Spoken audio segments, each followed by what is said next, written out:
Ladies and gentlemen, welcome to another exciting episode of Web3 101, your passport to the world of digital finance and blockchain, brought to you by Republic. I'm your host, Graham Friedman, and I'm thrilled to continue guiding you on this fascinating journey. Today, we're exploring the critical aspect of the crypto landscape, focusing on the storage, custody, and security of crypto assets. As the adoption of cryptocurrencies and blockchain technology accelerates, ensuring the safety of your digital assets is absolutely crucial. I cannot stress this enough. So when we brought in these two remarkable experts to shed some light on this topic, you should really take the opportunity to listen to what they have to say. Joining us from Republic today is John Nipper, Senior Director of Risk and Treasury Management, and Marina Tassi, Principal Product Manager, who has extensive experience in the realm of crypto asset security. Stay tuned, because by the end of this episode, you'll have a solid grip on how to protect your crypto assets and navigate the crucial Web3 space as it unlocks a revolution. John, Marina, I'd love to take a moment to have you introduce yourself, if you don't mind. Let's toss it to John first. Hi, Graham. Hi, everyone. Thanks for joining us today. Just introduce myself. So John Nipper, sit here on Republic Crypto team looking after our crypto assets and our infrastructure team. My background is in traditional finance. I spent about a decade in banking, most of it in Hong Kong, at Morgan Stanley, and then at Goldman Sachs, where I sat on a interest rate derivatives desk and spoke most of the time to macro hedge fund managers. From there, in 2016, I got into crypto and left banking and founded, along with Graham, our host here, and good friend, we co-founded a advisory company in the digital asset space. Graham and I and our colleagues worked with some of the earliest blockchain companies, bringing nascent founders to fruition to some of the first token launches back in 2016, 2017. Much of our team then moved to Republic, to the larger and better financed and ultimately team with more lawyers and the necessary depth and experience to really build out that product line. So it's been a really exciting journey. At Republic, as I said, I look after our crypto treasury management program, as well as our infrastructure team, which is everything around running nodes and the actual blockchain validators, which is the subject of another of our teachings. Awesome. Well, thanks so much. And I'm sure a lot of your previous experience, especially in traditional finance and how you would really do risk management and security at scale, right, with traditional assets, it can be very applicable to what we're doing with digital. So thank you so much. Marina, I'm going to toss the mic to you. Would love to hear a little bit more about your background. So please take it away and introduce yourself. Thanks, Graham.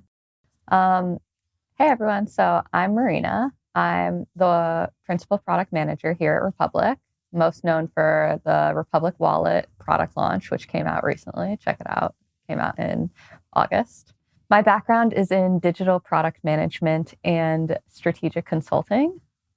I worked for a bunch of Fortune 500 companies and small startups, worked on everything from AI film products, consumer mobile apps, back office systems, and platform products in payments, in rare collectible spaces, and e-commerce. I've also personally been self-custodying since 2016 and got into the crypto space in 2020. It might surprise the general public to learn, but a lot of people that enter into the blockchain space to build don't actually have that personal background, right, of having years of experience doing self-custody or things of that nature. So I think your hands-on ownership is really important to our internal product as you really take the reign and build out the Republic Wallet, which is something that we're all very excited about. Let's establish a floor to this conversation, right? John, I'm going to angle this to you right now, but what exactly is the importance of storage, custody, security, all of that in relation to the Web3 and blockchain assets? Yeah, so these are all interrelated concepts, and it really gets down to the fundamental idea of how do you interact with assets which are on-chain, right? What is a wallet is one way to, answer this question. Well, a wallet is a set of tools, a set of keys that enable the user to interact with assets on-chain, right? So in a traditional banking relationship, you put your money in a bank, the bank looks after it, and you can interact with that money, say using a debit card, right? If they give you permission to. Right. Now, the money isn't inside your debit card, right? The debit card is a set of authentication tools that allow you to sign a transaction on behalf of your, checking account. Okay. Similarly, a blockchain wallet is a set of tools and keys that enable you to sign a transaction on behalf of the assets which are on chain. So instead of sitting in a bank, in this case, the assets sit on chain. We'll get into how wallets work, but the other main concept to really understand here is what is custody in this world. In the traditional world, custody for your dollars are with the bank, right? The bank has custody of those assets. And when the bank goes bankrupt, as happened, this past summer with a few banks on the West Coast, you've got an issue there and you have to rely on a government bailout or whatever, maybe some M&A activity in order to regain access. In the blockchain world, your assets sit on chain and the custody of your keys then determines who really can access the funds there or the assets there. So if you, as a user, use a wallet wherein you can back up your own keys, it means that you have custody. So we call that self-custody. We'll talk about some of the examples here, but most of the popular wallets such as MetaMask or Ledger or Trezor, some of these hardware wallets, those are self-custody. Third-party custody means that the exchange, in this case, has the backup of your keys and only they can truly access the assets on chain.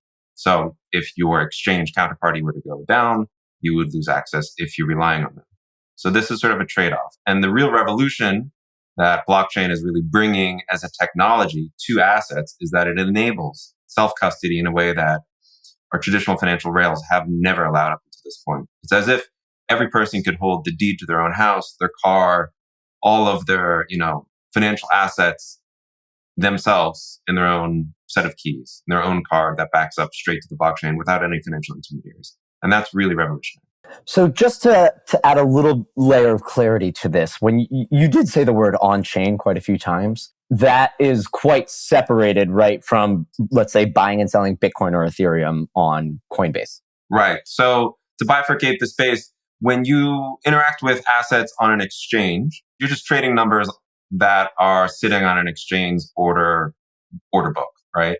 And they maintain those assets separately. And if you go to withdraw the assets, they'll actually go to wherever they maintain them. They'll pull them out of the wallet and they'll send them to you. But if I sell to you and then you sell to Marina and Marina sells to me, there's a good chance that Bitcoin and the Ethereum, it actually never moves if we're trading on an exchange like a Coinbase or a Binance, right?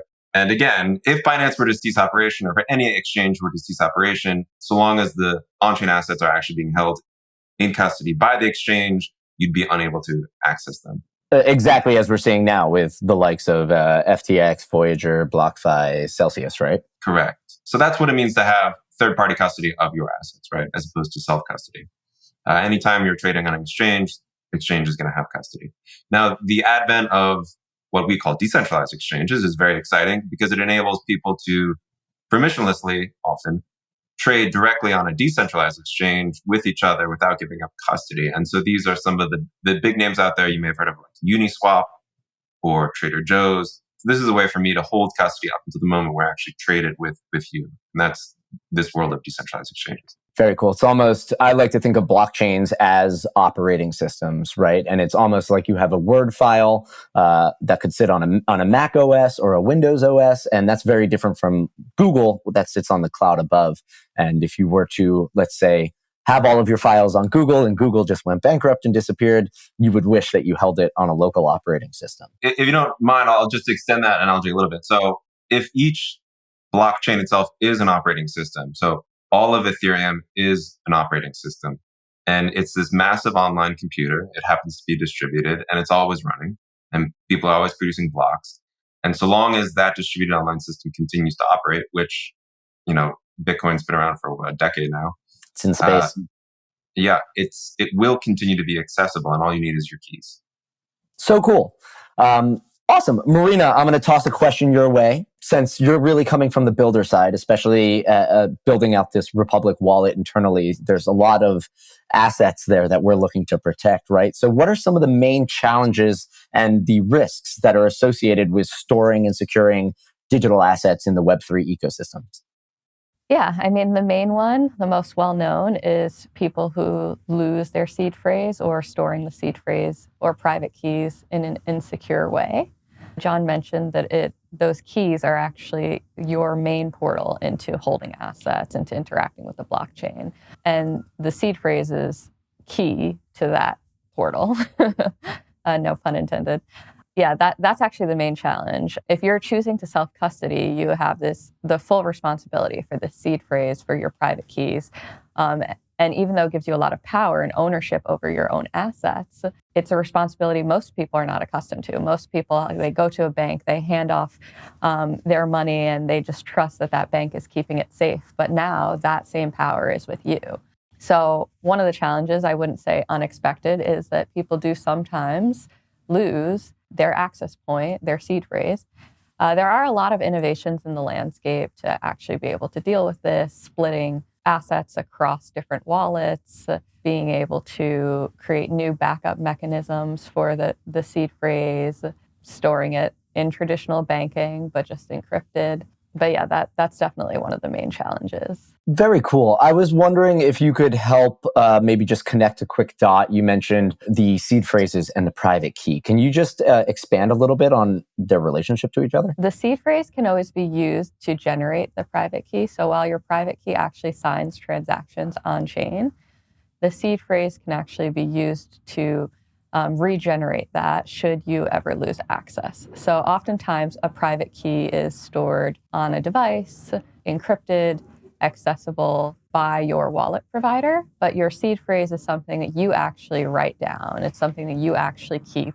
By writing that down, it enables you to regenerate that private key should anything ever go wrong with that wallet provider. Got it. And that's very much the cryptography part of crypto, right? It is. This is actually really cool. It would be like if you could back up your entire bank account by writing down 12 words, by writing on your seed phrase. And then use that same bank account across any banking provider out there. That's what's super cool about it. It would be like, if I could log into Chase and Capital One and see the exact same underlying financial data and have access to those same assets.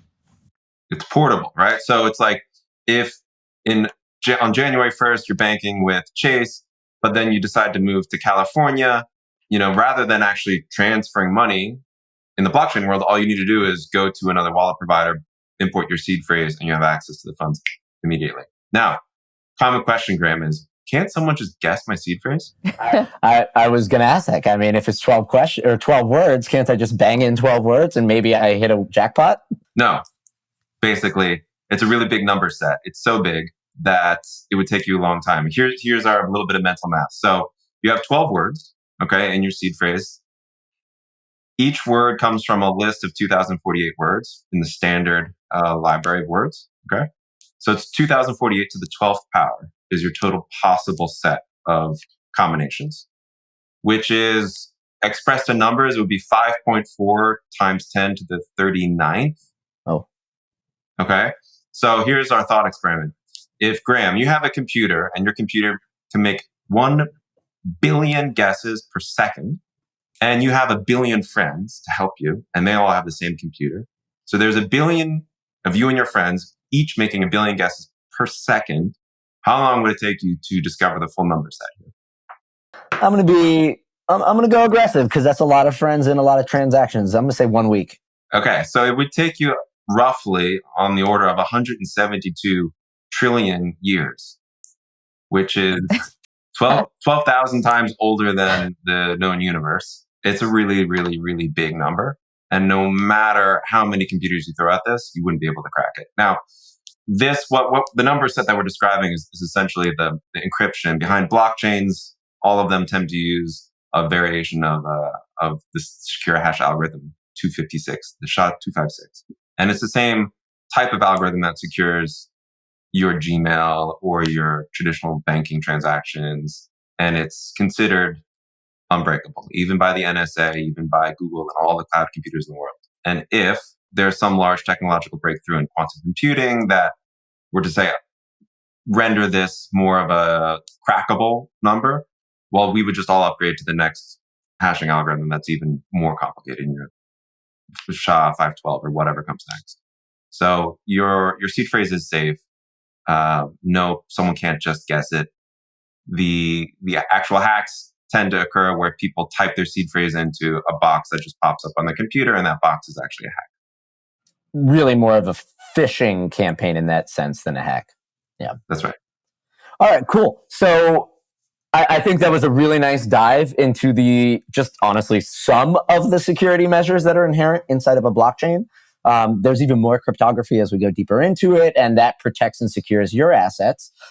So super cool on the technology side. But John, what are some things that you can do on the me side, on the user as an individual, or even more importantly, like an organization, a business, to protect Web3 assets?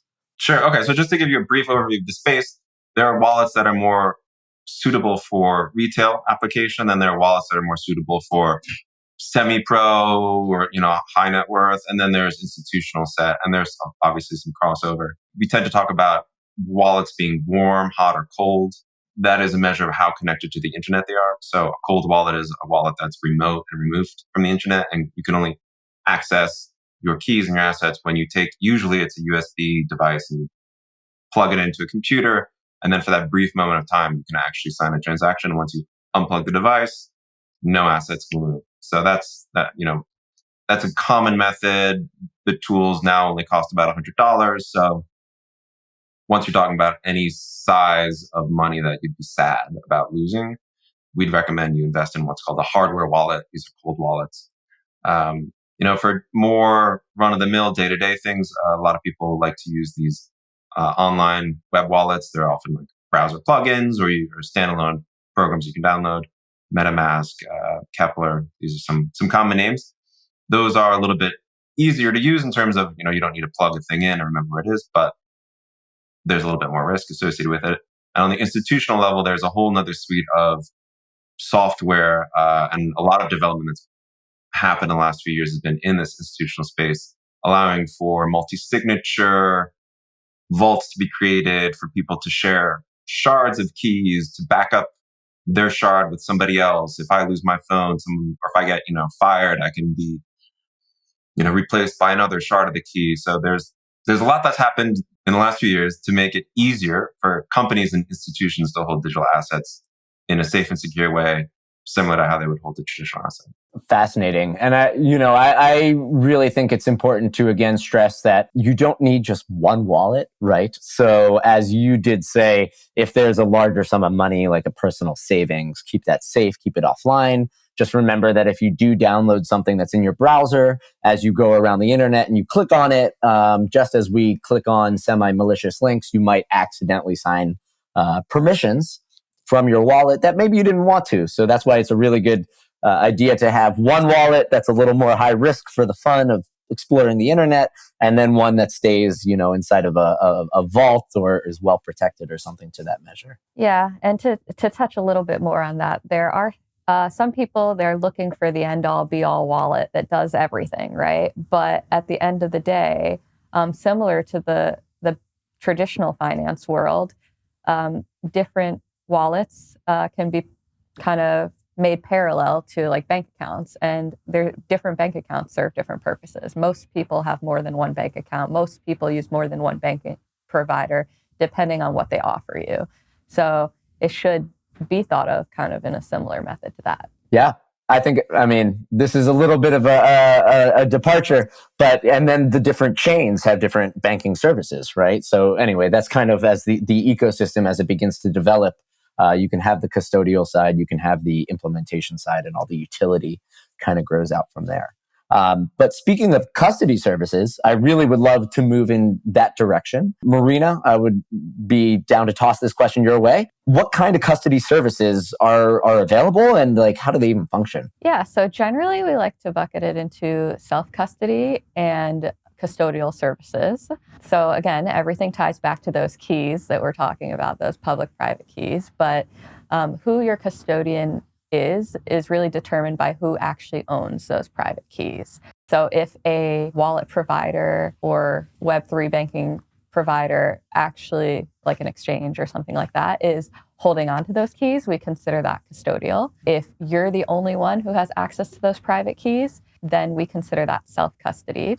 And One of the main differentiators in the blockchain space is that if you are self-custodying, you are really the only one who can move those assets. So if somebody has access to those private keys and it's against their company policy, or they just promise you they won't move your assets, that's very different than a world in which they actually cannot. I think we're coming out of a wave that was very exemplary of this, right? In the last cycle, there was a lot of people that, or I should say a lot of companies that took custody of assets for the promise of, let's say, yield. Maybe we didn't know where that yield came from, but they ended up taking on a lot of that custody. And now, as we've found that they are malicious or frauds or whatever, the users are stuck waiting to get their capital back. Right, exactly. So that's where we promote things like self-custody, which is the true innovation in this space, because you're actually able to, even if the company goes under, if the company starts doing something that you don't agree with, either ethically or just starts doing malicious activity, you're actually the one who holds the power at the end of the day. And you can say, okay, I no longer want to associate with this company. You don't have to rely on them to transfer your funds out. Those funds actually belong to you. They're just helping you by providing a service. Absolutely. One of the most interesting, I think, revelations of this previous cycle regarding these custodians that were sort of screwing over their user base to some degree was that all of their obligations and the loans that they took from on-chain protocols, so what we would call decentralized finance, those were the first to be repaid because they had a timeline and basically a very binary, you either repay it or you don't in order to get your collateral back. And it turns out that, FTX, all of these guys, they repaid the DeFi protocols prior to anything because that would have taken a lot of their underlying assets, their collateral, and it would have just removed it from the whole situation. So we actually saw quite a successful proof of concept in decentralized finance during the collapse of these custodians, if we can call them custodians, because they did it in maybe not the best format. But that sort of leads me to another question, John. Very curious. Obviously, we've talked about self-custody, but as we do move into these larger, more institutional entities, and we're seeing these enterprises really come to play, sort of what should an institution consider when selecting a custody service of their digital assets? And if you would unpack how that custody works at that kind of scale, I would love to learn more about it. Yeah, well, it depends what you need because there are some gray areas here where there are custody providers who are themselves not truly custodians. So to unpack that, there are, on the one hand, at the end of the spectrum, third-party custodians, which will take your digital assets and they will back them up and they manage the wallets. You don't need to write down things. All you need to have is a relationship and pay your bills, right? Some of those are even qualified custodians under US rules. And depending on your business and what your regulations require of you, you may need a fully qualified custodian. So BitGo is an example of that. In the middle, you have another group of companies which are not technically custodians. They're not regulated as such. They consider themselves technology providers. And they provide sort of wallet as a service technology, but it is a sophisticated institutional grade wallet that allows you to do things that a normal business would need to do, such as segregation of assets into separate accounts or separate vaults, different groups of people having different layers of access. So some people can see some accounts, but not others. Some people have view-only access. Some people can download, some people can't. Some people can initiate a transaction, but then you need to have 2 or 3 or 4 people sign off from other parts of the company to approve it. Approving requires bioauthentication on a separate device. So if, say, I'm an initiator for an account, I can initiate a transaction. Graham, you're a signer. You'll get a ping on your phone. You'll need to open up the application on your computer and on your phone, thumbprint on your phone. It approves it on the computer. Marina has to do the same thing. What we're essentially doing are combining shards of the key. And through that process and through the user interface that these software providers provide, we can then sign transactions on behalf of these wallets. Now, I say those are in a gray zone because in some cases, they hold custody of your assets.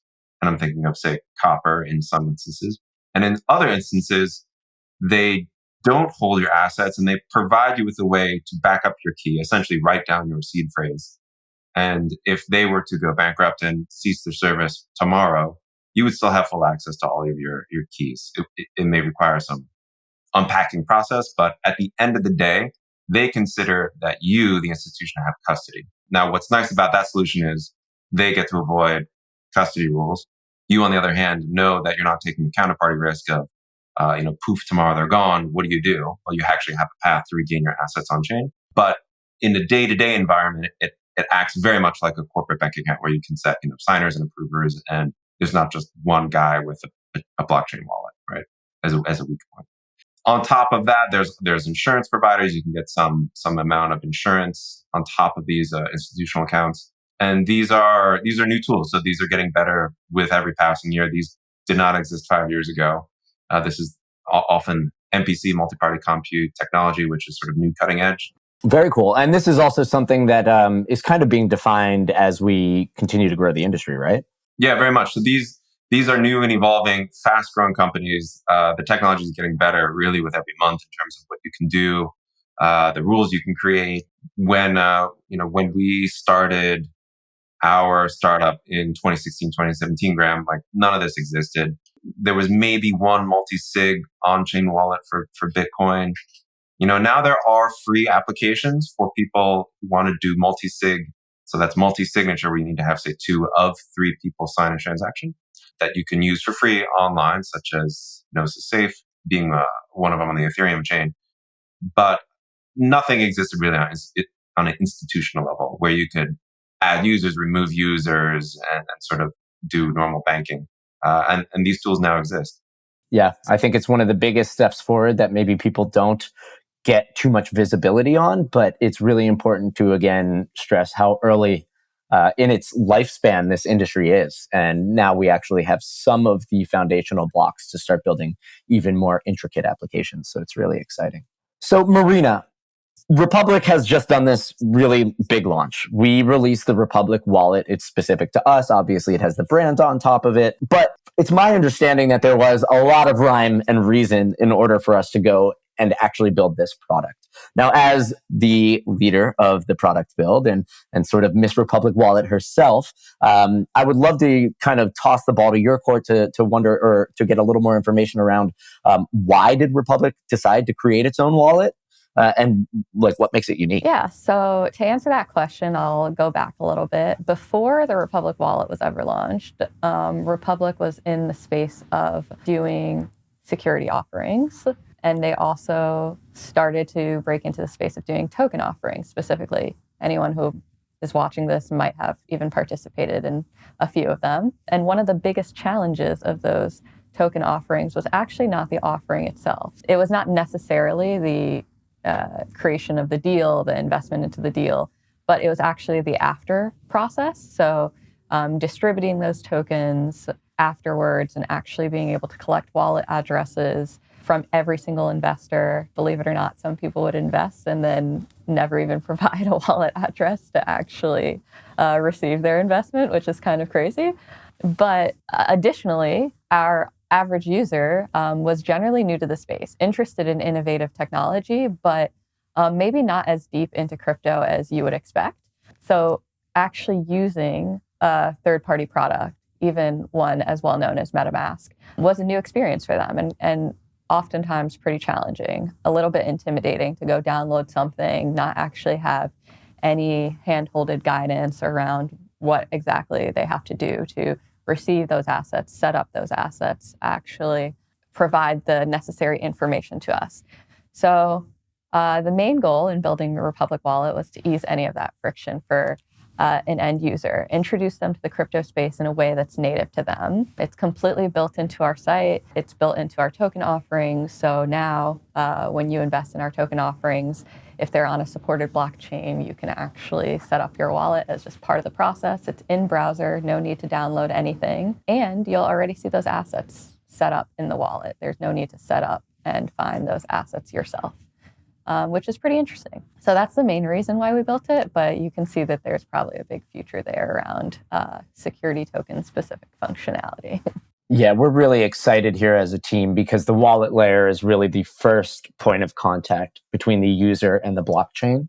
And to onboard more more people, we really need to simplify that part in specifics, reduce the friction, just make it easier, more natural. So I think that's really exciting. And what's really cool about it as well is that browser wallets, so a wallet where you didn't have to download anything totally in browser, is not a new experience, but the innovations in the security landscape actually made it so that now it can be a more secure experience.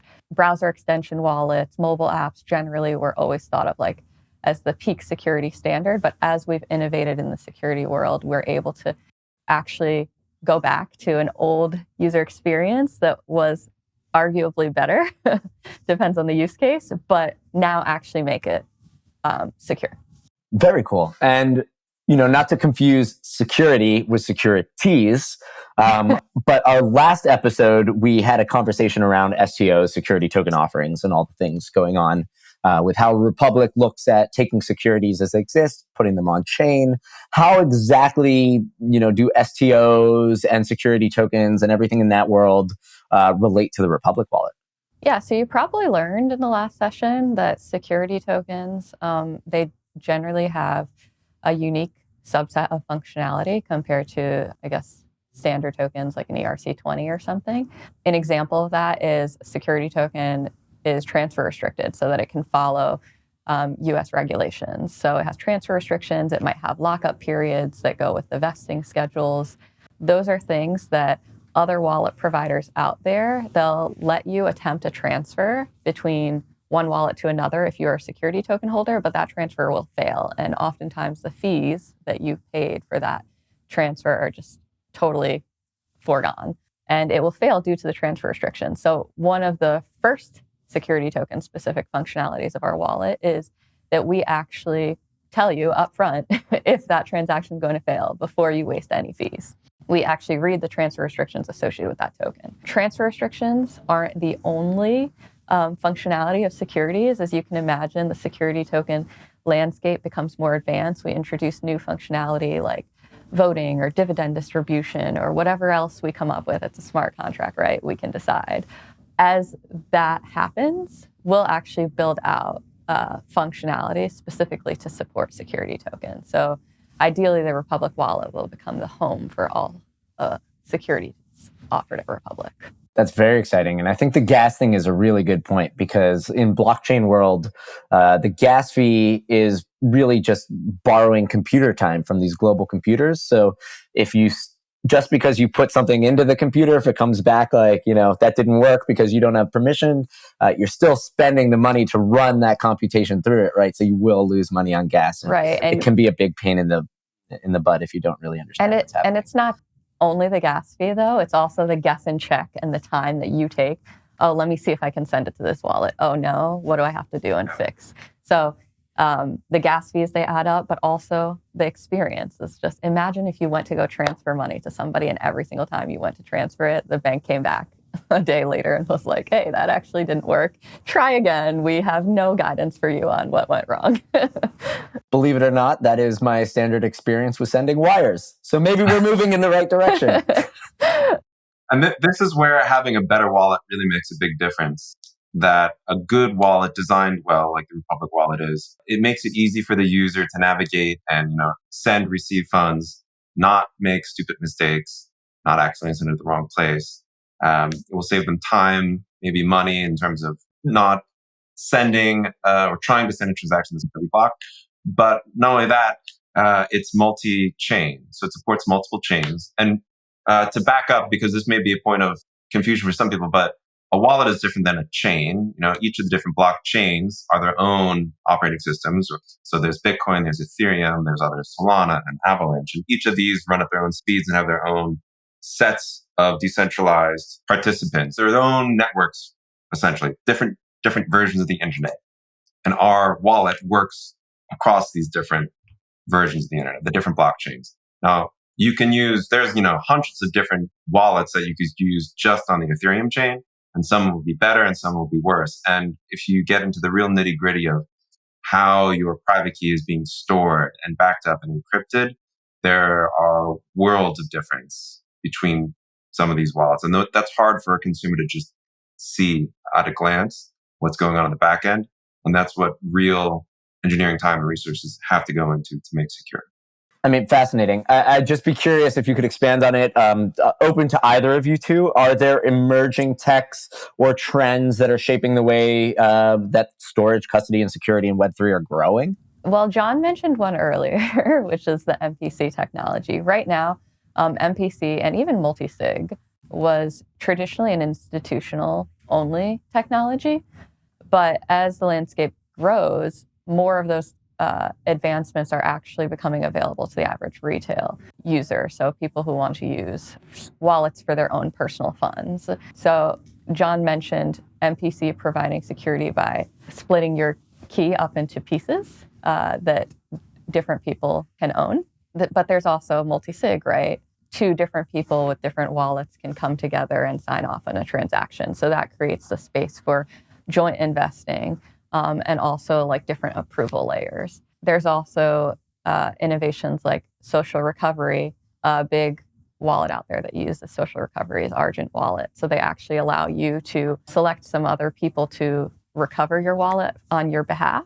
Those are both really important. So the social recovery would make this wallet technology, something that you could give your old relative and not be worried about them losing their keys, right? Because if they nominate you and your brother or your cousin or, as the trusted humans to help them get back in, then there'll be another way for them to regain access to their account. So that's because there is no backdoor. You can't just click reset password. There is this very, very hard limit, which is what makes the technology safe, but also difficult for some people to come to terms with backing up your own security. Social recovery itself can be very, very important. The other idea around MPC, multi-party compute, or multi-sig, also could be revolutionary in terms of more people adopting crypto rails for just day-to-day transactions. For instance, I don't know about you, but if I try to spend more than $500 on my credit card, like I have to pull out my phone and like bioauthenticate. And if I spend more than like $1,000 in a day, like my credit card gets shut off. I've got very low limits. Okay. And it's a kind of a pain in the butt, but also safe and secure, and it keeps my account safe. So for a crypto wallet at the retail level, we don't really see many of these features yet, but you could certainly imagine using multi-sig or multi-party compute to give, say, your spouse or someone else you trust a shard of your key, such that if you, and then you can set your own limits rather than relying on a bank. If your wallet spends over $1,000 a day, you need your partner or your lawyer or whoever to bioauthenticate from their phone to be like, yeah, okay, that's me trying to buy a washing machine, right?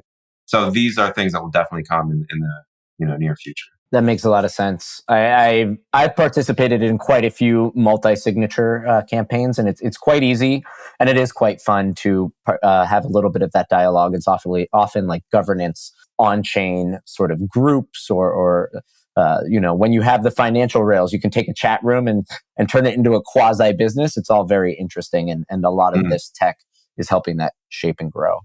Now, John, I'm curious, there's one other big, the elephant in the room, if you will, which is regulation. If you could dive a little bit into how you think the regulatory frameworks affect the storage and custody of Web3 assets, there's a lot going on there. This is a huge topic and, probably the proper subject of an entire hour deep dive. Luckily, we have, as we mentioned earlier, a lot of great legal minds on staff. So I'm sure they'd be happy to walk you through it. Broadly speaking, the world is at different stages of regulating digital assets. Europe just passed a series of laws called MiCA, which puts a basic framework in place for digital assets. Even the terminology here is a bit in flux. Are these crypto assets? Are they digital assets? Are these existing financial securities that are now just on blockchain rails? How is that regulated? America seems to be kind of lagging the pack in terms of coming to terms with proper guidance and framework. Broadly speaking, the prior rules for an asset will still apply to the blockchain world. So if you're talking about a tokenized version of Apple stock that's now trading on a blockchain, probably should be following all the rules that govern the trading of the Apple stock. So these are securities, right? In America, unfortunately, we're stuck in this war between different departments, the CFTC that regulates commodities and the SEC, which regulates securities. You can't really figure out amongst them what these new truly crypto assets are, other than saying that Bitcoin and Ethereum are probably commodities. Long story short, it depends on what specific asset you're talking about. Are we talking about Bitcoin, Ethereum, or some of these new tokens? Are we talking about a traditional asset like your car or your home deed or Apple shares that are put on blockchain rails, which we're seeing happen? Earlier this week, the DTCC, which is the depository clearinghouse where shares and the registry of shares are actually held. So if I sell, Apple shares, they keep track of these things. They are investing and have acquired a blockchain company to look to, reduce the cost of maintaining some of these databases. So the technology is infiltrating its way into the financial system. Some of the old rules will obviously still apply, and the new rules to govern the really brand new and unique assets are coming. Cool. Yeah, I think that was a simplification of, just like you said, something that could be discussed at length. And we are seeing a lot of activity, especially around the election season, right? Of the push and the pull, and how different lawmakers want to approach this. Let's play a quick little game, sort of a quick fire round. I'm going to start with Marina. If you could just give me a short and sweet kind of opinion as to what's something that's simple or a practical step that the listeners can take to enhance their own security of these Web3 assets as they interact with them. Yeah, my number one tip would be to choose self-custody and buy a hardware wallet. Not your keys? My number one tip is listen to Marina, because those are the most fundamentally important things you could possibly do. Is one, self-custody your assets. Please learn from the mistakes that we have all made before, trusting an exchange to be there when they blow up. We've seen this through multiple cycles. And, it happens in traditional banking too. That's what's unique about this asset class, is that you can self-custody. So learn how to do it. I guess my tip would be go and experiment. Download some of these wallets. They're free. Download the Republic wallet. It's free. Play around with it. My quick story is the path that most people go down is they're frustrated by the traditional banking system, so they do self-custody. And then they're frustrated because somebody does a phishing attack on them, steals their seed phrase out of a warm wallet. And then they're like, what the heck? I was doing self-custody. And that's when they move to a cold wallet. So skip those learnings for yourself. Hardware wallet, cold wallet. I couldn't agree more. We've seen since the beginning days of Bitcoin, there was Mt. Gox, and that took everybody's capital. It's finally being repaid to this day. It's almost 10 years later, I think. And the last cycle, we just saw an almost innumerable amount of people that were taking assets on behalf of others that turned out to be complete frauds. So not only is this like the core of the technology and its number one most excellent feature upon which many things are there as well, but it's also fun. I think many people are nervous to start dealing with it. But if you spend a couple minutes into maybe an hour tops, you'll start to get a hang of this. And I swear at some point, you'll go to your bank and it will start to just invert. You'll say, their system is the awkward backwards one, and this is so much easier. So it is really fun to kind of get your hands dirty and learn a little bit more about it. And truth be told, a lot of these health practices around digital value assets can also be applied to digital information. So just like safety around your email and so on and so forth, and your digital identity. Yeah. Both of you, thank you so much, John. Thank you so much, Marina. I think this kind of wraps up what we wanted to chat about, and I'm sure we'll be able to dive into a little bit more of those specific experiences. But I just wanted to, get a round of applause from everybody and say thank you so much for taking time out of your busy schedules and stopping by. Thank you. We love you. Love you too. It's a great team here at Republic. And that concludes another insightful episode of Web3 101. It's a huge thanks to our amazing guests, John and Marina, for sharing their invaluable insights on storage, custody, and security of crypto assets, some of the most foundational elements of this entire industry. It's been an illuminating conversation. I'm always excited to talk to my colleagues and to pass what we've learned, sometimes the hard way, on to our beloved users and everybody inside the Republic ecosystem. So I really hope that you, our fantastic listeners, are now better equipped to safeguard your digital health, and that you're taking away a little bit of knowledge and a little bit of excitement, because we're really jazzed about what's coming and growing in this industry. So please remember, the crypto landscape may seem complex. We're here to help guide you along the entire path. We will continue to make more of this content and to simplify things so that any of one of your questions can be answered. And until next time, this is Graham Friedman, your friendly neighborhood crypto guide, signing off, reminding you to stay curious, stay informed, and stay excited about what the future holds in our amazing new era of the internet, finance, and commerce. Thanks for joining us, and we look forward to catching you on the next episode.